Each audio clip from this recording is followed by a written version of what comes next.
Hello everyone, welcome to JK Exam Cracker. My name is Tanya Abrol. Students, this is your day 2. आज हम attempt करेंगे practice set 2 for ARCS exam. कल के practice set में I saw your scores, most of you are good. आज भी हम लोग इन टोटल 40 क्वेश्चंस करेंगे. ये सभी 40 क्वेश्चंस इंपॉर्टेंट हैं. ध्यान से सभी स्टूडेंट्स आंसर कीजिएगा वन बाय वन. ठीक है, चलो स्टार्ट करते हैं with question number 1. Question number 1 is a software used to convert source program instructions to object instructions is known as what. वो सॉफ्टवेयर जो सोर्स कोड को कन्वर्ट करता है ऑब्जेक्ट कोड में, ऑब्जेक्ट इंस्ट्रक्शन में, उसे हम लोग क्या कहते हैं. ऑप्शंस है आपके पास compiler, assembler, interpreter, language processor. जल्दी से चेक कीजिए और बताइए what is the correct answer for this question. अब ध्यान से देखो, हमने लैंग्वेज कन्वर्टर्स पढ़े हैं, है ना. लैंग्वेज कन्वर्टर्स में हमारे पास कंपाइलर्स आते हैं, इंटरप्रेटर्स आते हैं, असेंबलर आते हैं जो असेंबली लैंग्वेज को कन्वर्ट करते हैं. अब यहाँ पे 3 ऑप्शंस तो डायरेक्टली हम लोग दे नहीं सकते. हमें बोला है सोर्स प्रोग्राम को ऑब्जेक्ट इंस्ट्रक्शंस में कन्वर्ट करना है. तो from the given options the only appropriate option is option 4, language processor. ठीक है, लैंग्वेज प्रोसेसर्स क्या होते हैं? बेसिकली लैंग्वेज कन्वर्टर्स ही होते हैं जो कंप्यूटर अंडरस्टैंडेबल लैंग्वेज में कन्वर्ट करते हैं किसी भी कोड को. अब यहाँ पे ये तीनों ही हैं, बट हम तीनों एक साथ चूज नहीं कर सकते. हमें एक ऑप्शन चूज करना है, तो we will choose language processor. ठीक है, क्वेश्चन 1 का आंसर क्या हो गया? ऑप्शन 4. नेक्स्ट क्वेश्चन देखेंगे अभी हम लोग. रीड करिए क्वेश्चन नंबर 2. क्वेश्चन नंबर 2 है the process of transferring files from a computer on internet to your computer.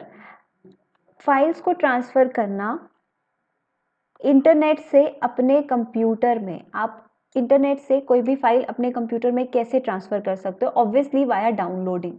जब आप कोई भी फाइल को डाउनलोड करते हो फ्रॉम अ नेटवर्क, आपके कंप्यूटर में आ जाती है. तो फ्रॉम दी ऑप्शंस आपका करेक्ट आंसर क्या होना चाहिए? डाउनलोडिंग.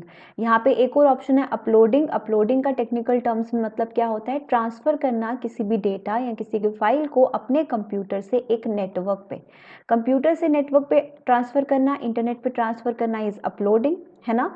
और नेटवर्क से अपने कंप्यूटर पे लाना इज डाउनलोडिंग. तो करेक्ट आंसर क्या होना चाहिए? ऑप्शन 1. करेक्ट. सिंपल डेफिनेशन समझ लोगे फ्रॉम दी ऑप्शंस, आप लोग क्लियरली आंसर दे सकते हो. बहुत कुछ ज़्यादा मुश्किल नहीं है. थर्ड और फोर्थ ऑप्शन एक बार चेक कर लेते हैं, बिकॉज इनकी फुल फॉर्म आपको एग्जाम में पूछी जा सकती है. FTP क्या होता है? FTP इज अ प्रोटोकॉल जिसका नाम फुल फॉर्म क्या है? File transfer protocol. तो इसकी फुल फॉर्म आपको याद रखनी है. ठीक है.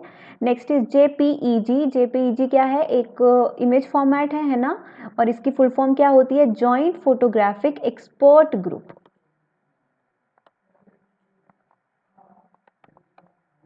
Experts group, this is the full form. ये दोनों ऑप्शंस में जो दिए हैं इनकी फुल फॉर्म आपको पता होनी चाहिए.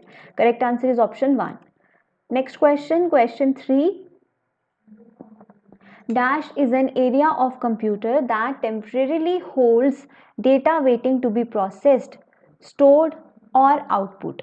कंप्यूटर का ऐसा कौन सा हिस्सा है जो कौन सा डेटा होल्ड करती है? जो डेटा प्रोसेस हो चुका है, जो डेटा हमें स्टोर करना है, या एज आउटपुट. जब भी आप कंप्यूटर में इनपुट देते हो, वो आपकी इनपुट एग्जीक्यूट करता है CPU, लेकिन एग्जीक्यूट होने से पहले वो कहीं ना कहीं होल्ड तो हुआ है वो डेटा, है ना. उसके बाद जब उसकी प्रोसेसिंग हुई, उसके बाद आपको आउटपुट मिलनी है, उस वक्त भी वो डेटा कहीं ना कहीं स्टोर हुआ है, होल्ड हुआ है. तो ये कहाँ होता है? ये आपकी कंप्यूटर की मेमोरी होल्ड करती है ना. सिस्टम मेमोरी, कंप्यूटर मेमोरी जिसे हम लोग कहते हैं, वो टेम्परेरीली होल्ड करती है उस डेटा को जो प्रोसेस होने वाला है या जिसकी आउटपुट मिलने वाली है, उस डेटा को. ठीक है. So option 4 is the correct answer. Let's read question number 4. चलिए सभी रीड कीजिए question number 4 and tell me the correct answer for this question. Question है dash is a collection of data that is organise so that its content can be easily accessed, managed and updated. बोला क्या है कि collection of data जो organise होती है कुछ इस तरीके से कि उसमें कोई भी कंटेंट जो है आप इजीली एक्सेस कर सकते हो, इजीली अपडेट कर सकते हो. अब देखो, आप लोग बैंक्स में जाते हो, है ना. अब बैंक्स में आप अपना सिर्फ अकाउंट नंबर दोगे या फिर आप अपना मोबाइल नंबर दोगे, तो आपका पूरा अकाउंट का डिटेल्स उनके कंप्यूटर में आ जाता है है ना, इजीली मैनेजेबल है ना। आप गए, आपने सिर्फ अपना अकाउंट नंबर बताया, आपका पूरा डिटेल उनके पास आ गया। दैट मीन्स उनके पास जो डेटा है वो बहुत अच्छे तरीके से उन्होंने मैनेज करके रखा। अब ऐसा तो नहीं है बैंक में सिर्फ 100 लोगों का अकाउंट होगा, बैंक में कितने ही हज़ारों लोगों का अकाउंट होता है, बट वो हर कस्टमर का डेटा बहुत अच्छे से मैनेज करते हैं। क्यों? क्योंकि वो डेटा कहाँ पर स्टोर होता है? डेटाबेस सिस्टम्स में, database management systems. Database management systems क्या होते हैं? ऐसे सॉफ्टवेयर्स होते हैं जो ह्यूज अमाउंट ऑफ डेटा को होल्ड करने के लिए, स्टोर करने के लिए, ताकि आपको कभी भी वो डेटा एक्सेस करना हो, आप यूजिंग कीवर्ड्स, जैसे एक कीवर्ड हो गया बैंक में आपका अकाउंट नंबर, यूनिक होता है सबका, इजीली डाला, पर्सन की अकाउंट डिटेल्स आ गई, आप इजीली उसे मैनेज कर सकते हो, एक्सेस कर सकते हो और अपडेट कर सकते हो। सो फ्रॉम द ऑप्शंस, इस तरह के कलेक्शन ऑफ डेटा को हम लोग क्या कहते हैं? Database. Option 3 is the correct answer. Next question देखें, क्वेश्चन नंबर 5 देखिए सभी स्टूडेंट्स, रीड करो question number 5। Dash controls the way in which the computer system functions and provides a means by which users can interact with the computer। ऐसा system जो क्या करता है, एक तरीका है वो जो कंप्यूटर सिस्टम को प्रॉपरली फंक्शन करवाता है। ठीक है, कंप्यूटर सिस्टम के फंक्शन करने का तरीका और कंप्यूटर सिस्टम को एक इंटरफेस प्रोवाइड करना कि ताकि हम उससे इंटरैक्ट कर पाएँ। बेसिकली क्या है, हमारे एक यूज़र, हम क्या है, यूज़र और एक कंप्यूटर मशीन के बीच का इंटरफेस, जिसकी यूज़ करते हुए हम लोग कंप्यूटर से इंटरैक्ट कर पाते हैं। वो मीडियम, वो इंटरफेस क्या होता है? वो होता है एक ऑपरेटिंग सिस्टम, है ना। सबको पता है, आप सभी लोग मोबाइल यूज़ करते हैं, मोबाइल में ऑब्वियसली एक ऑपरेटिंग सिस्टम है, जैसे एंड्रॉयड होता है। ये एक ऑपरेटिंग सिस्टम है जो आपको हेल्प करता है कि आप ईजीली वे में, एक यूज़र फ्रेंडली वे में आप कंप्यूटर को या मोबाइल को यूज़ कर सकते हो। माइक्रोसॉफ्ट ऑपरेटिंग सिस्टम जो आपके लैपटॉप्स में, आपके पीसीज में होता है। तो ये सारे क्या होते हैं? Operating system. सिर्फ इन्हीं की वजह से आप कंप्यूटर को इजीली समझ सकते हो। अदरवाइज बैकएंड में क्या चल रहा है, वो सारा कोडिंग है, वो सारे प्रोग्राम्स हैं, वो एक लेमैन के लिए समझना ईजी नहीं है। इसीलिए ऑपरेटिंग सिस्टम एक ऐसे सॉफ्टवेयर बनाए गए जिससे हर कोई ईजिली इंटरैक्ट कर पाए किसी भी इलेक्ट्रॉनिक डिवाइस से। राइट, सो आंसर क्या होने वाला है? Question number option 2। Next question देखते हैं, क्वेश्चन नंबर 6 देखो सभी लोग, अब ध्यान से रीड करो। क्या है question? The basic unit of a worksheet into which you enter the data in Excel. ध्यान से देखो, ऑप्शंस है आपके पास, tab, cell, box, range. Give your correct answer to question 6। Excel में, एक एक्सेल की शीट में, ये जैसे एक्सेल का शीट कैसा होता है? स्प्रेडशीट एक टेबुलर फॉर्म में होता है ना। अब इसका एक बेसिक यूनिट इस शीट का कौन सा है जहाँ पे आप डेटा को एंटर करते हो? सो जैसे ये आपको दिख रहे हैं, टेबल दिख रहा है, तो इधर ये जो ये पार्ट होता है, ये जो ये बॉक्स होते हैं, रेक्टेंगुलर बॉक्सेस, आप यहीं पे डेटा एंटर करते हो। इन बॉक्स को हम लोग क्या कहते हैं? इन्हें हम लोग कहते हैं सेल्स। ठीक है, this is the basic unit of a worksheet जहाँ पे आप लोग अपना हर तरीके का डेटा एंटर करते हो। तो आंसर क्या होना चाहिए आपके पास? Option C, option 2, that is cell. Cell ये रेक्टेंगुलर बॉक्सेस होते हैं। राइट, देखें क्वेश्चन नंबर 6, यहां तक सबके क्वेश्चन सही। देखो question 7। A dash is a professionally designed empty document that can be adapted to users need। क्या है कि एक पहले से डिज़ाइन, प्रोफेशनली डिज़ाइन, या फिर हम बोल सकते हैं इनबिल्ट भी हो सकती हैं, कई बार सिस्टम्स हैं, कई बार हम ऑनलाइन भी डाउनलोड करते हैं। प्रोफेशनली डिज़ाइन डॉक्यूमेंट्स होती हैं जो खाली होती हैं और यूज़र अपनी नीड्स के अकॉर्डिंग उसे यूज़ कर सकता है। इसे हम लोग क्या कहते हैं? इस तरह के डॉक्यूमेंट को file, guide, template, user guide file. तो इस तरह की फाइल्स को हम लोग क्या कहते हैं? टेम्पलेट्स कहते हैं। ठीक है, फॉर एग्जाम्पल आपको एक, हम लोग कह सकते हैं कोई भी डॉक्यूमेंट बनाना है। ठीक है, अब आपको उस डॉक्यूमेंट का फॉर्मेटिंग नहीं करना, like page colour, font colour, जो आगे आपको कुछ डिज़ाइंस देने हैं, आपको ये सब नहीं करना आता, तो आप लोग क्या कर सकते हो? आपको आपका सॉफ्टवेयर कुछ टेम्पलेट्स प्रोवाइड करता है। टेम्पलेट्स क्या होते हैं? कुछ बिल्ड इन डॉक्यूमेंट्स होते हैं, बिल्ट इन होते हैं ऑलरेडी।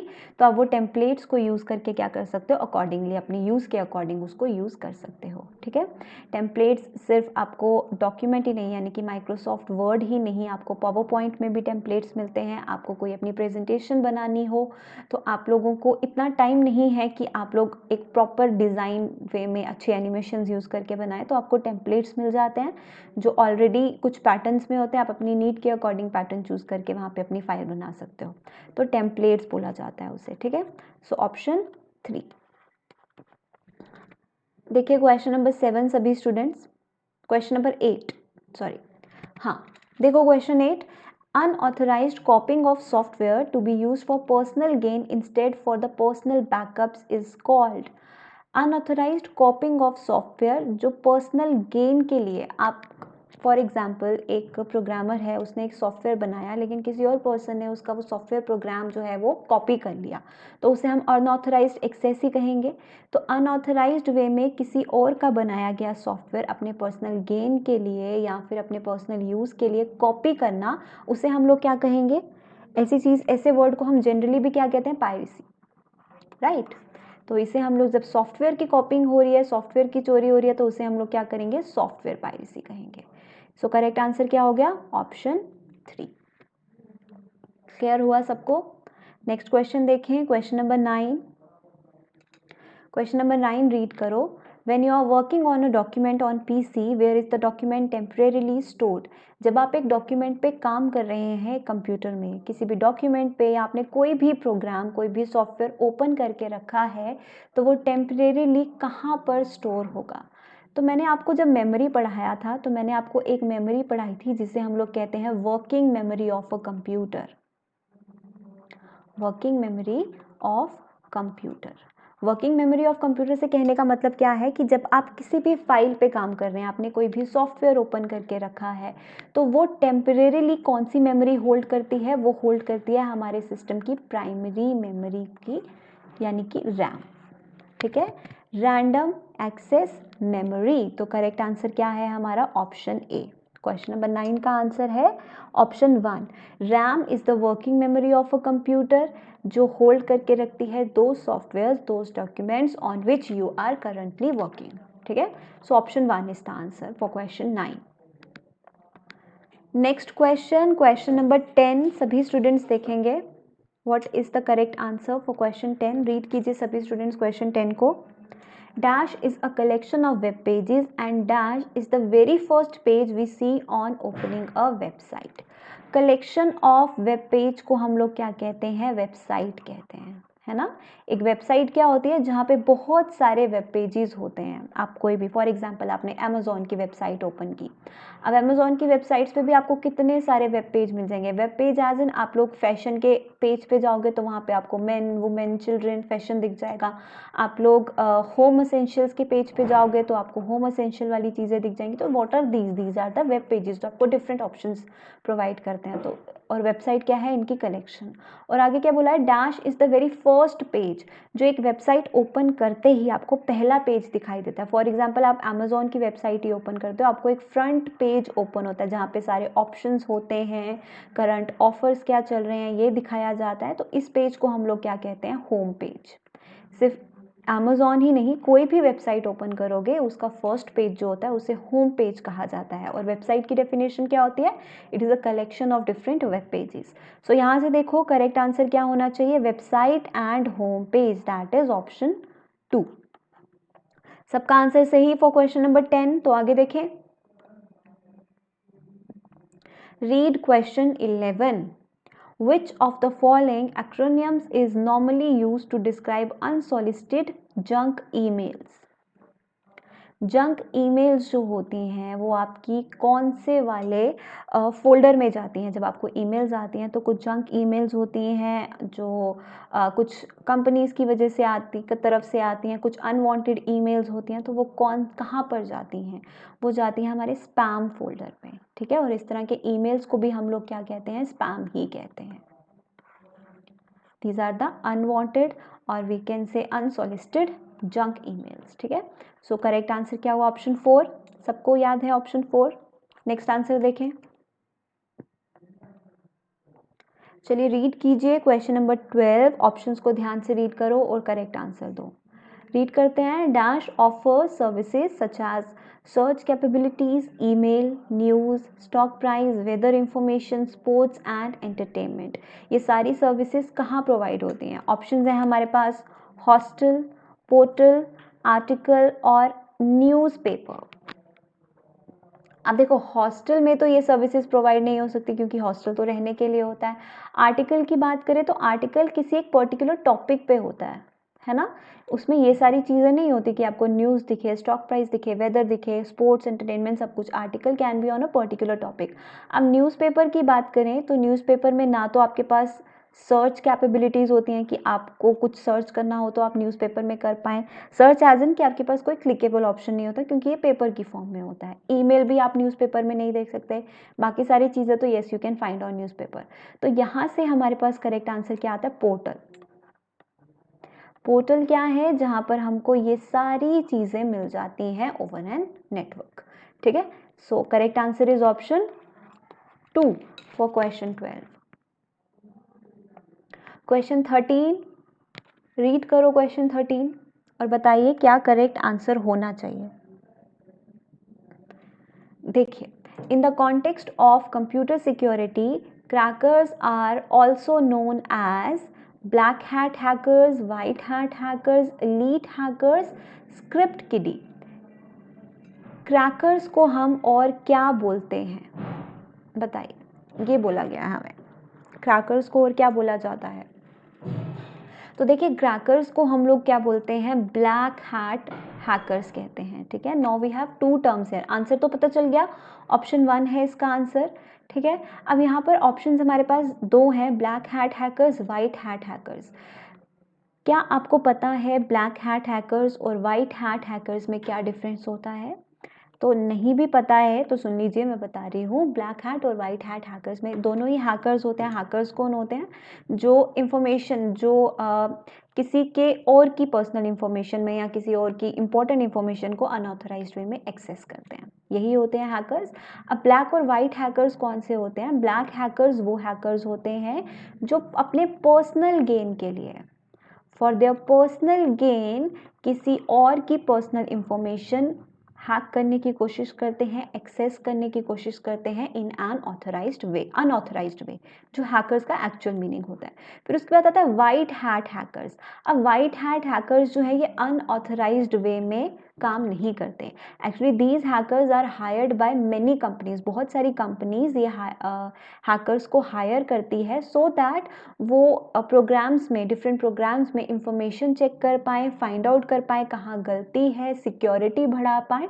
तो वाइट हैट हैकर्स जो हैं ये ऑथराइज्ड वे में आई कैन से काम करते हैं, because these type of hackers are hired by companies just for their security purpose, improvement purpose. और ब्लैक हैट हैकर्स के हो गए जो अपने पर्सनल गेन के लिए अनऑथराइज्ड वे में एक्सेस करते हैं। ये दो ऑप्शंस का डिफरेंस क्लियर हुआ।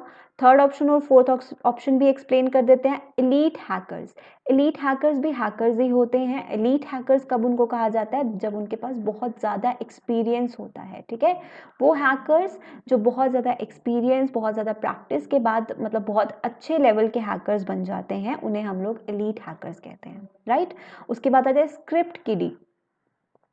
स्क्रिप्ट किडी भी क्या होते हैं? ये भी हैकर्स ही होते हैं।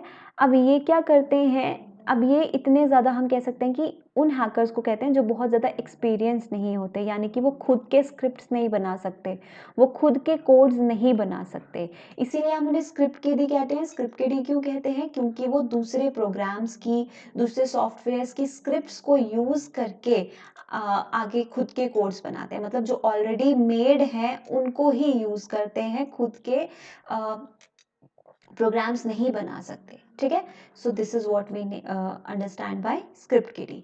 चारों ऑप्शन सबको क्लियर हो गए? ये चारों के चारों ऑप्शंस इंपॉर्टेंट हैं, किसी में से भी क्वेश्चन पूछा जा सकता है क्योंकि computer security is one of the important topics in your syllabus.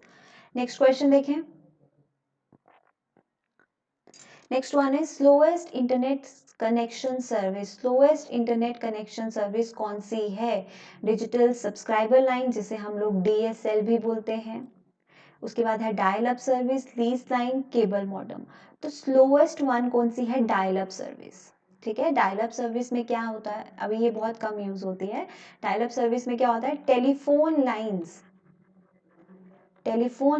Telephone cables को यूज करके you can connect to over a network, internet से कनेक्ट किया जाता है यूजिंग टेलीफोन लाइंस। ठीक है, so this is the slowest way of connecting to the internet. तो option 2 is the correct answer. इसी क्वेश्चन के साथ, क्वेश्चन नंबर 14 के साथ आप लोग मुझे इस सेशन के खत्म होने के बाद एक क्वेश्चन का आंसर करोगे, फास्टेस्ट इंटरनेट कनेक्शन कौन सा है? ठीक है, स्लोएस्ट तो हमें पता चल गया, फास्टेस्ट इंटरनेट कनेक्शन कौन सा है, आप ये मुझे बताओगे, फास्टेस्ट नेटवर्क। ठीक है, सो ये आपका आंसर मुझे मिलना चाहिए कमेंट सेक्शन में after we are done with 40 questions. चलिए नेक्स्ट क्वेश्चन देखिए, क्वेश्चन नंबर 15। क्वेश्चन है, what is the sequence of events that occur in the computer when it is interpreting and executing an instruction. जब भी computer आपने कोई भी instruction दिया है, आपने कोई भी इनपुट दिया है, वो इनपुट ऑब्वियसली सिस्टम एक्सेप्ट करता है, उसके बाद उसे प्रोसेस करता है, इंटरप्रेट करता है, एग्जीक्यूट करता है, ये सारी चीजें होती हैं। आपने एक साइकिल पढ़ा होगा, डिकोड, पहले फेच होता है, फिर डिकोड होता है, देन उसके बाद एग्जीक्यूशन होती है ना। तो ये साइकिल जो है, इस साइकिल को हमने किस नाम से जाना था, इसे हम क्या बोलते हैं, इसे हम बोलते हैं इंस्ट्रक्शन साइकिल, राइट। इसे क्या बोला जाता है, इंस्ट्रक्शन साइकिल। तो correct answer is what, option 2। Instruction cycle is the cycle जो सीक्वेंस बताता है उन इवेंट्स की जिसमें एक पूरी की पूरी इंफॉर्मेशन या एक डेटा को प्रोसेस किया जाता है, right. So option 2 is the answer for question 15। Next question, question 16, read करो क्वेश्चन 16 जल्दी से सभी स्टूडेंट्स।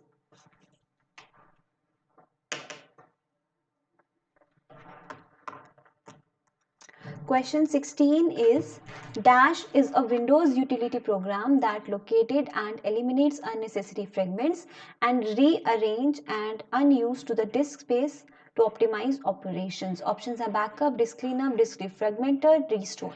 देखो क्वेश्चन को ध्यान से पढ़ो, विंडोज यूटिलिटी प्रोग्राम, मैंने आपको विंडोज के बारे में बताया था, मैंने आपको system softwares, utility softwares, application softwares, ये सब हमने पढ़े हैं। तो यूटिलिटी प्रोग्राम से कहने का मतलब क्या है, यूटिलिटी सॉफ्टवेयर जो क्या करता है, located and eliminates unnecessary fragments and rearrange file and unused disk. आपका जो डिस्क होता है, आपका हार्ड डिस्क का स्पेस होता है, वो रिफिल करता है। फॉर एग्जाम्पल, आपकी हार्ड डिस्क में आपने कोई डेटा फिल इन किया है, ठीक है, अब कोई फाइल आप रिमूव कर देते हो तो वो वाली स्पेस खाली रह जाती है ना। आपने 10 फाइल्स अपनी हार्ड डिस्क में स्टोर रखी हैं, 10 फाइल में से आपने थर्ड वाली फाइल निकाल ली, अब वो थर्ड वाली फाइल का स्पेस जो है वो हार्ड डिस्क में खाली रह जाएगा, ऐसा ही होगा। उसके बाद जो 11th फाइल डालोगे वो तो 10th के बाद ही अरेंज होगी, क्योंकि जब हार्ड डिस्क में हम स्टोर करते हैं डेटा, आप जब भी अपने कंप्यूटर की हार्ड डिस्क में डेटा स्टोर करते हो वो सिक्वेंशली स्टोर होता है। सिक्वेंशली स्टोर का मतलब क्या होता है, 1 से 10 तक फाइल स्टोर किया, उसके बाद 10 के बाद ही 11th आएगी। लेकिन जब एक्सेस करते हो तो वो रैंडम एक्सेस होता है, कहीं से भी कोई भी फाइल हम एक्सेस कर सकते हैं। तो ये जो खाली स्पेस बच जाती है, इसको ऑप्टिमाइज कौन करता है, डिस्क की स्पेस को डीफ्रेगमेंट करना और उसे वापस से अरेंज करना, ये वाला एक सॉफ्टवेयर होता है, यूटिलिटी प्रोग्राम होता है, जिसे हम कहते हैं डिस्क डीफ्रेगमेंटर।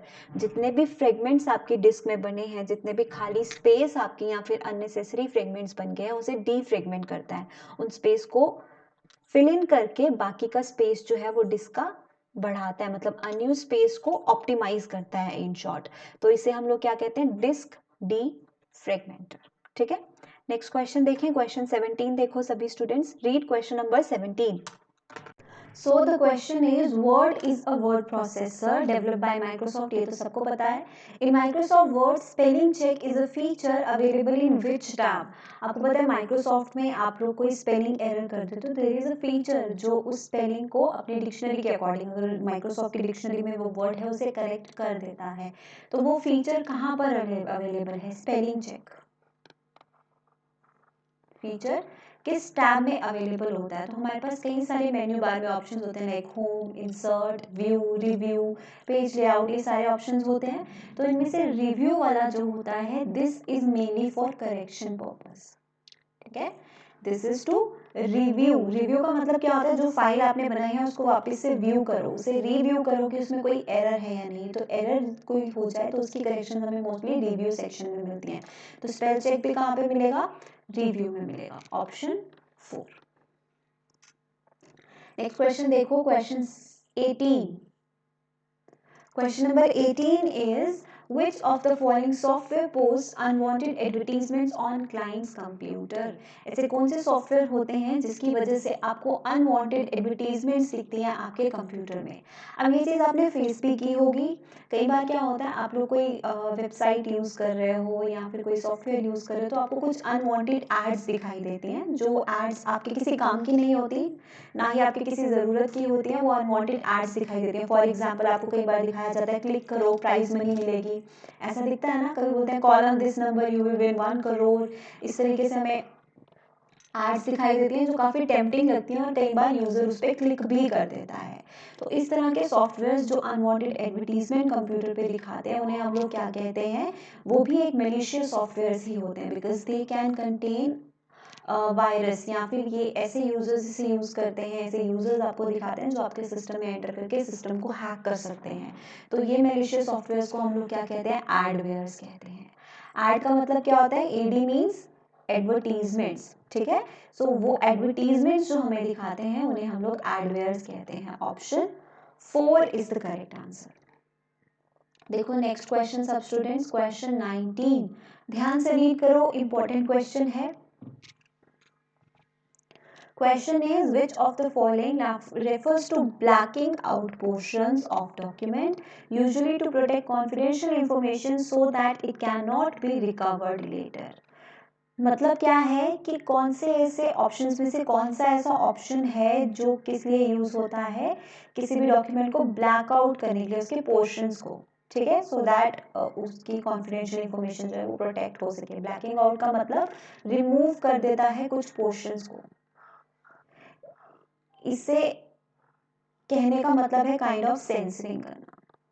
अब किसी भी वीडियो को या डॉक्यूमेंट को सेंसर करने का मतलब क्या होता है? जो चीज़ इंपॉर्टेंट नहीं लग रही है या जो चीज़ कॉन्फिडेंशियल रखनी चाहिए उसे क्या कर देना? रिमूव कर देना, ऐसा ही होता है।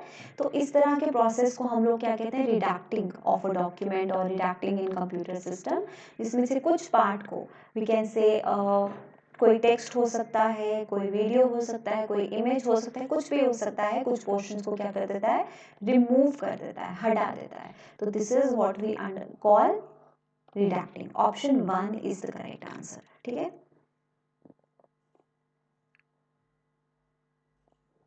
क्वेश्चन 20 इजी है, ध्यान से रीड करो। A dash is typically connects personal computers with in a very limited geographical area using with in usually with in a single building. ऐसा कौन सा नेटवर्क है फ्रॉम द फॉलोइंग ऐसा कौन सा नेटवर्क है जो बहुत ही कम ज्योग्राफिकल एरिया के लिए यूज़ होता है?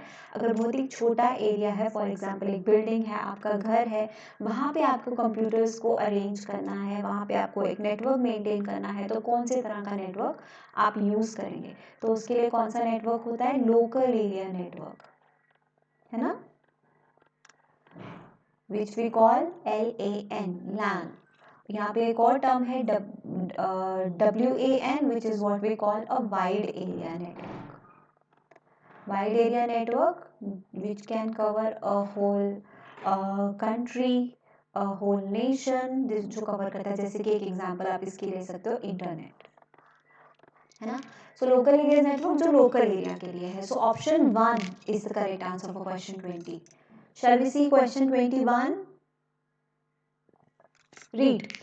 Different components on the motherboard of a PC unit are linked together by sets of parallel electrical conducting lines, which are, what are these lines called? जो कंपोनेंट्स होते हैं मदरबोर्ड पे, एक motherboard पे जो कंपोनेंट्स होते हैं वो आपस में लिंक होते हैं कुछ पैरेलल लाइंस से। इन पैरेलल लाइंस को हम लोग क्या कहते हैं? जिनसे हमारे मदरबोर्ड के कंपोनेंट्स कनेक्टेड होते हैं, लिंक्ड होते हैं। कंडक्टर्स कहा जाता है, बसेस कहा जाता है, कनेक्टर्स कहा जाता है, कंसेक्यूटिव्स कहा जाता है। So correct answer to this question is buses, ठीक है। हमारे मदरबोर्ड पे बसेस होते हैं जो लिंक करते हैं different units connected on a motherboard. Option 2 is the correct answer for question 21. Next question देखो, question 22. Read कीजिए सभी students question number 22. Which software is used to make an exact copy of data to protect it? एक software जो data की exact copy बनाता है to protect it and to facilitate recovery if data is lost, corrupted और infected. ऐसा कौन सा software है जो आपके इंपॉर्टेंट डेटा की, आपके डेटा की क्या बनाता है, एक कॉपी बना के सेव कर देता है, ताकि वो कॉपी तब काम आए अगर आपका डेटा लॉस हो जाए, आपका डेटा खराब हो जाए, करप्ट हो जाए या फिर इन्फेक्ट हो जाए। ठीक है, तो ऐसा कौन सा होता है? ऑब्वियसली कौन सा होगा ये, इसे हम क्या कहते हैं? बैकअप।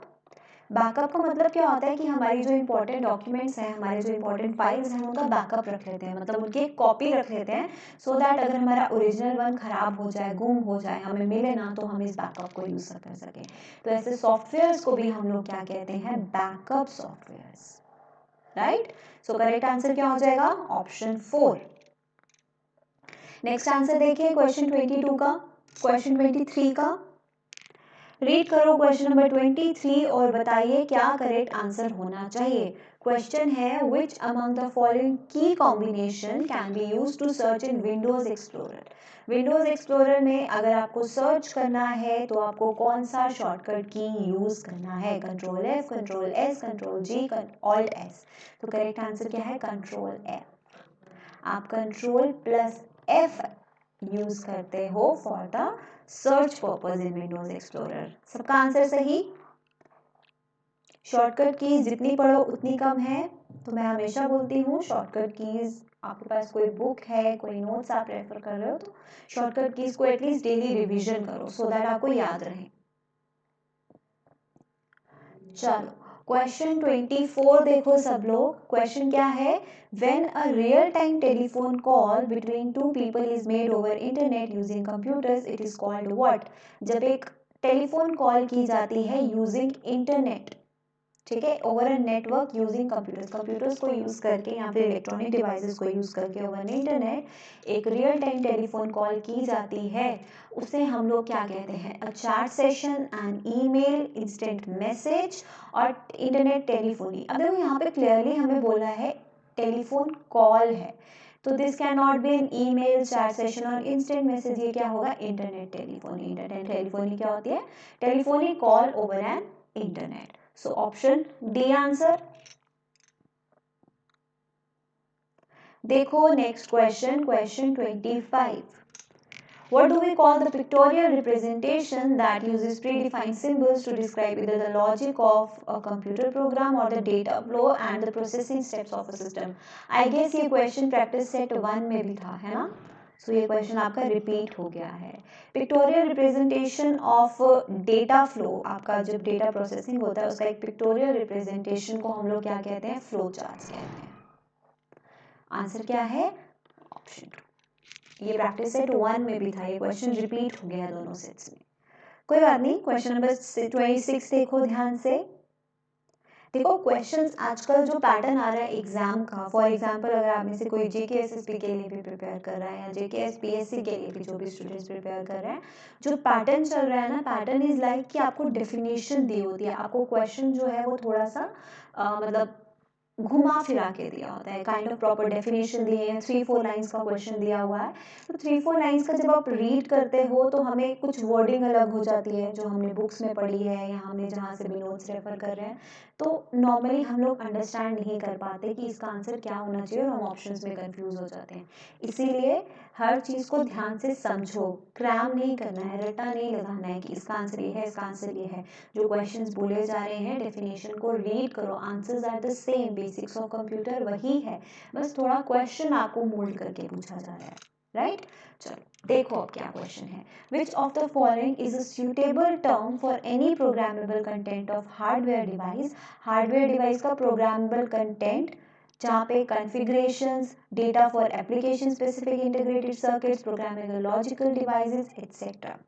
देखो आपके डिवाइस की जो हार्डवेयर कॉन्फ़िगरेशंस होती हैं या फिर जो इंटीग्रेटेड सर्किट्स की एप्लीकेशन स्पेसिफिक डेटा है, प्रोग्रामेबल लॉजिकल डिवाइसेस हैं, जो प्रोग्राम है डेटा का, जो भी सॉफ्टवेयर्स या जो भी आपके सिस्टम में ऑपरेटिंग सिस्टम है या कुछ भी आपके सिस्टम में जो भी चीज़ें इंस्टॉल्ड हैं, हार्डवेयर कॉन्फ़िगरेशंस हैं, ये सारी चीज़ें कहाँ पर प्रोग्रामेबल कंटेंट इसके लिए क्या होता है?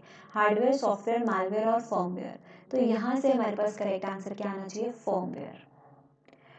फर्मवेयर्स क्या होते हैं? वो प्रोग्राम्स होते हैं, जो सॉफ्टवेयर्स होते हैं, जो हमारे सिस्टम सॉफ्टवेयर या हार्डवेयर को बताते हैं कि क्या करना है, what to do, right? So correct answer है यहाँ पे ऑप्शन 3 है इसका करेक्ट आंसर। ये क्वेश्चन इंपॉर्टेंट है, सब लोग नोट करके रखेंगे।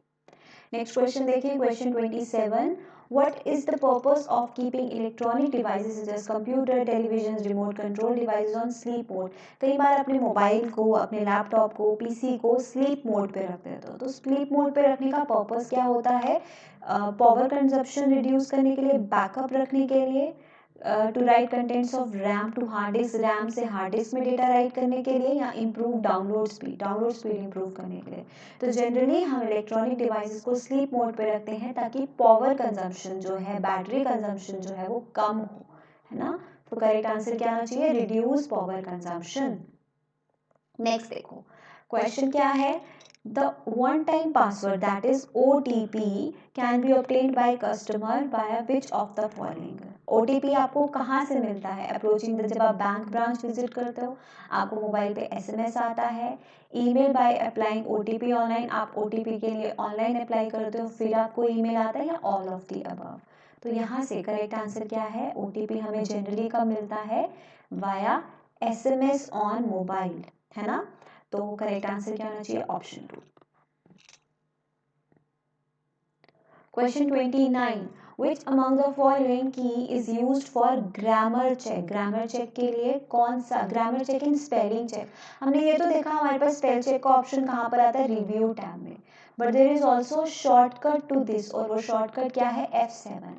F7 से आप लोग स्पेलिंग और ग्रामर चेक जो है अपने डॉक्यूमेंट पे परफॉर्म कर सकते हो। सो F7 is the correct answer, function की 7। क्वेश्चन 30 देखो, ध्यान से देखना। अगेन हम कह सकते हैं कि ये क्या है? एक लेंदी हमें डेफिनेशन दे दिया है और हमें आंसर बताना है। While browsing internet, what do we call an area of storage that compensates for different speeds of data flow or timing of events by temporarily holding a block of data that is waiting to be processed? वो data जो process होने के लिए wait कर रहा है while using internet, उस storage area को हम लोग क्या कहेंगे? जो कॉम्पेंसेट करता है with different speeds of data flow and timings. अब देखो, मैंने आपको एक टर्म बताई थी बफर, जिसे हम लोग बफर मेमोरी भी कहते हैं, है ना? बफर मेमोरी क्या होती है? मैंने आपको बताया था, जब भी हम डेटा ट्रांसफर करते हैं from one side to another side, आप डेटा ट्रांसफर करो। फॉर एग्जांपल एक 20 MB का फाइल है, वो मैं डाउनलोड कर रही हूँ, ये हो गया इंटरनेट और ये हो गया मेरा कंप्यूटर, यहाँ पे ये 20 MB का फाइल आना है। अब ये 20 MB का फाइल एक साथ तो नहीं आ जाएगा, है ना? अब जैसे कि इंटरनेट की स्पीड होगी, जैसे कि यहाँ पे लिखा है विद डिफरेंट डेटा फ्लो, जैसे कि इंटरनेट का फ्लो होगा, डेटा की स्पीड होगी इधर से इधर ट्रांसफर होने की, from internet to computer transfer होने की, वो उसके अकॉर्डिंग होगा। 20 MB की फाइल एक साथ तो डाउनलोड हो नहीं जाती, तो वो क्या होगी? या तो कुछ केबीज में डाउनलोड होगी, या इंटरनेट स्पीड के अकॉर्डिंग 1 MB करके होगी, है ना? तो यहाँ से जो फाइल है वो बिट्स बाइट्स इस रेट में जो है वो ट्रांसफ़र होगी। और जब तक ये 20 MB की फाइल यहाँ से यहाँ तक पूरी नहीं आ जाती, कहीं ना कहीं तो ये जो फ्रैगमेंट्स ऑफ डेटा है, ये कहीं ना कहीं तो होल्ड हो रहा होगा, है ना? तो ये किस मेमोरी में होल्ड हो रहा है? ये हम बफर में स्टोर करते हैं। हम जनरली जब हम कोई वीडियो भी प्ले करते हैं, वो वीडियो बीच में रुक जाती है और वो लोडिंग दिखाता है, तो हम बोलते हैं वो बफर हो रहा है। वो बफर हो रहा है मतलब वो उसे लोड कर रहा है, पूरे उस डेटा को लोड कर रहा है ना?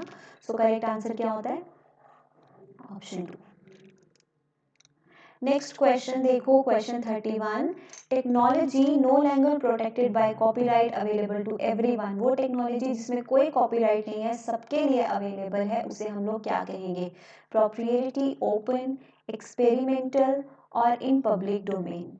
तो उसे हम लोग जनरली ओपन कहेंगे, ठीक है? वो जो ओपन है सबके लिए, जिसके पास किसी का कोई एक्चुअल कॉपीराइट नहीं है, अगर कॉपीराइट से प्रोटेक्टेड भी है तो we can, you have the right to use it, है ना? तो उसे हम लोग ओपन सोर्स कहते हैं। सो करेक्ट आंसर क्या आ गया? ऑप्शन 2। प्रोप्रिएटरी का मतलब होता है closed, not available to everybody. 32 देखो, in the binary language each letter of the alphabet each number, each special character is made up of a unique combination. Binary language में चाहे कोई नंबर हो, कोई अल्फ़ाबेट हो, कोई स्पेशल कैरेक्टर हो, वो एक यूनिक कॉम्बिनेशन से बनता है. उस यूनिक कॉम्बिनेशन को क्या बोलेंगे? 8 बाइट्स, 8 किलोबाइट्स, 8 कैरेक्टर्स और 8 बिट्स. क्या करेक्ट आंसर होगा आपका इसके लिए? इसे हम लोग क्या बोलेंगे? 8 बिट्स, है ना.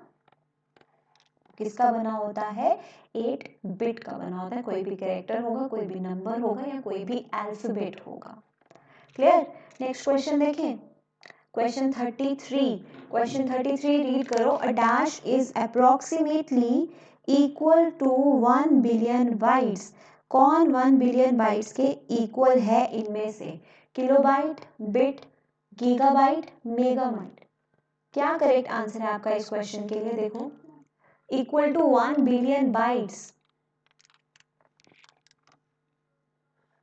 सो 1 बिलियन बाइट्स के इक्वल इन ऑप्शंस में से क्या है स्टूडेंट्स? गीगाबाइट्स. मैंने आपको मेमोरी कैपेसिटी बताया है, ठीक है, मेमोरी यूनिट्स की कैपेसिटी. सो वो आपको चार्ट पढ़ लेना है अच्छे से, सो दैट आप अंडरस्टैंड कर पाए इस चीज को. So correct answer is gigabyte. Okay, next question देखें. Next question.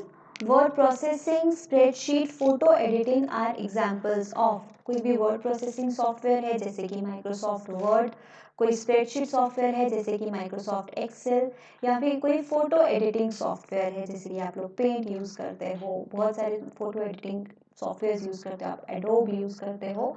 ये सारे किसकी एग्जांपल्स हैं? सिस्टम सॉफ्टवेयर्स की, एप्लीकेशन सॉफ्टवेयर्स की, ऑपरेटिंग सिस्टम सॉफ्टवेयर्स की या प्लेटफॉर्म सॉफ्टवेयर्स की. So these are the task oriented softwares. मतलब जो हर स्पेशल टास्क के लिए बने. हर software different special task provide करता है. तो टास्क ओरिएंटेड सॉफ्टवेयर्स कौन से होते हैं? Application softwares. So correct answer क्या हो गया? ऑप्शन 1.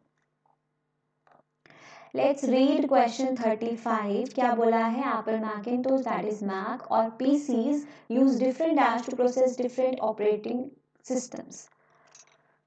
डिफरेंट तरह के डेटा को प्रोसेस करने के लिए और डिफरेंट ऑपरेटिंग सिस्टम्स को प्रोसेस करने के लिए मैक ऑपरेटिंग सिस्टम या पीसीज, जो मैक्स या जो मैक या फिर जो पीसी होते हैं, वो क्या यूज़ करते हैं? डिफरेंट लैंग्वेजेस, मेथड, सीपीयू या storage device. Actually they use in दोनों का ही मेथड, चाहे वो पीसी हो जाए या मैकिंटोश हो जाए, इनका मेथड अलग अलग है. डेटा को या ऑपरेटिंग सिस्टम्स को प्रोसेस करने का तरीका अलग है. तो करेक्ट आंसर क्या हो जाएगा? ऑप्शन 2, है ना. नेक्स्ट क्वेश्चन देखिए. क्वेश्चन 35. क्वेश्चन 36, सॉरी, रीड करो question 36. Servers are the computers that provide resources to other computers connected to a. Servers क्या होते हैं? बेसिकली जो इंफॉर्मेशन प्रोवाइड करते हैं, जो एक क्लाइंट की इंफॉर्मेशन, एक रिक्वेस्ट को एक्सेप्ट करके आपको क्या प्रोवाइड करते हैं? एक्यूरेट डेटा या इंफॉर्मेशन जो भी आपने रिक्वेस्ट किया है वो प्रोवाइड करते हैं. तो ये जो रिसोर्सेज प्रोवाइड करते हैं एक कंप्यूटर से दूसरे कंप्यूटर को, सर्वर्स क्या है? कंप्यूटर्स हैं. यहाँ से दूसरे कंप्यूटर को प्रोवाइड करते हैं. कब? जब वो किस में कनेक्टेड हो? एक नेटवर्क में कनेक्टेड हो. तो करेक्ट आंसर क्या होना चाहिए? ऑप्शन 1, क्वेश्चन 36 का. Read question number 37.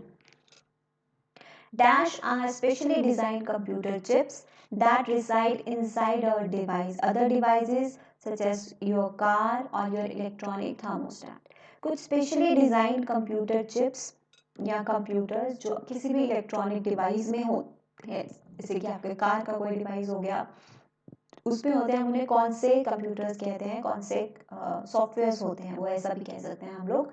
Servers, embedded software, robotic और मेन फ्रेम्स. तो ऐसे कंप्यूटर्स को हम लोग एम्बेडेड कंप्यूटर्स कहते हैं. ठीक है, एम्बेडेड कंप्यूटर्स, एम्बेडेड सॉफ्टवेयर्स कौन से होते हैं? फॉर एग्जांपल ये आपकी डिजिटल वॉच में भी हो सकते हैं, है ना.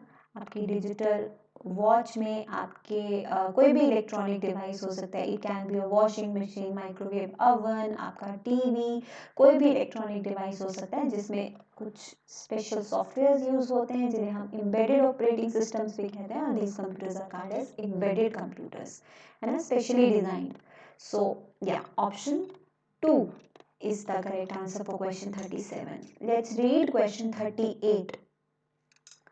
The steps and tasks needed to process data. Steps जिससे data process हो, such as response to questions, clicking on icon or called as.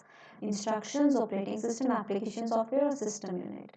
तो ये जो स्टेप्स होते हैं टू प्रोसेस डेटा, इन्हें हम लोग क्या कहते हैं, इंस्ट्रक्शंस, है ना। इंस्ट्रक्शंस क्या होते हैं, these are basically the steps to process a data. जैसे हमने इंस्ट्रक्शन साइकिल के बारे में पढ़ा, fetching, decode, then we do execution, then we do storage, this is what various instruction cycles. तो ये डेटा को प्रोसेस करने के लिए इंस्ट्रक्शंस हैं, स्टेप्स हैं कि एक प्रोग्राम किस तरह से प्रोसेस होगा। 39 क्वेश्चन देखो, रीड करो। The capability of operating system to enable two or more programs to execute simultaneously in a single computer by using a single processor। एक single computer with a single processor बहुत सारे दो या दो से ज़्यादा प्रोग्राम्स को एग्जीक्यूट कर सकता है ना। ऑपरेटिंग सिस्टम की इस फीचर को, इस कैपेबिलिटी को हम लोग क्या कहेंगे, multi processing, multi programming, multi tasking और मल्टी एग्जीक्यूशन। तो मोर देन टू और मोर देन टू को एक साथ एग्जीक्यूट कर पाना मतलब मल्टी प्रोग्रामिंग कर पाना। करेक्ट आंसर क्या है, option 2। Last question of today session, ध्यान से रीड करेंगे सब लोग। पोर्ट्रेट एंड लैंडस्केप, ये क्या है, पेज ओरिएंटेशन है, पेज साइज है, पेज लेआउट है, ऑल ऑफ द अबव है। तो पेज ओरिएंटेशन है, पोर्ट्रेट और लैंडस्केप। पेज ओरिएंटेशन का मतलब जो पेज का विजुअल है वो आपको कैसे दिखेगा। फॉर एग्जांपल अभी आपको जैसा दिख रहा है, या आपको किस तरीके से, पोर्ट्रेट या लैंडस्केप इज लाइक ये वाला ओरिएंटेशन चाहिए या ये वाला ओरिएंटेशन चाहिए, ऐसा। ठीक है, इसे हम लोग कहते हैं लैंडस्केप पोर्ट्रेट ओरिएंटेशन। तो this is what we call page orientation. ये आपको माइक्रोसॉफ्ट ऑफिस सूट में के जो आके सॉफ्टवेयर रहते हैं उनमें भी आपको दिखता है ना, और वहीं से ये क्वेश्चन है। तो ये क्वेश्चन जो है काफ़ी बार कई सारे एग्जाम्स में पूछा जाता है। कई बार ये पूछ लिया जाता है पेज ओरिएंटेशन टोटल कितनी होती हैं, 2 होती हैं, कौन कौन सी होती हैं, पोर्ट्रेट और लैंडस्केप होती हैं। तो ये पॉइंट आपको याद रखना है, इस तरीके से घुमा फिरा के क्वेश्चन पूछ लेते हैं। डन। तो आज हमने किए 40 क्वेश्चन। मुझे कॉमेंट में बताना कोई क्वेश्चन में डाउट है, आपको लगता है कोई क्वेश्चन मैंने गलत करवाया है, तो आप लोग मुझे कॉमेंट में बताओ। ठीक है, साथ ही अपने स्कोर्स भी मुझे आउट ऑफ 40 कितना स्कोर किया ये भी मुझे कमेंट में बताओ। कोई इंप्रूवमेंट चाहिए नेक्स्ट सेशन में वो भी मुझे कमेंट में बताओ। राइट, तो जो भी प्रॉब्लम्स हैं आप मुझे कमेंट सेक्शन में बता सकते हो। तब तक हम मिलेंगे हमारे नेक्स्ट सेशन में। Take care, bye bye.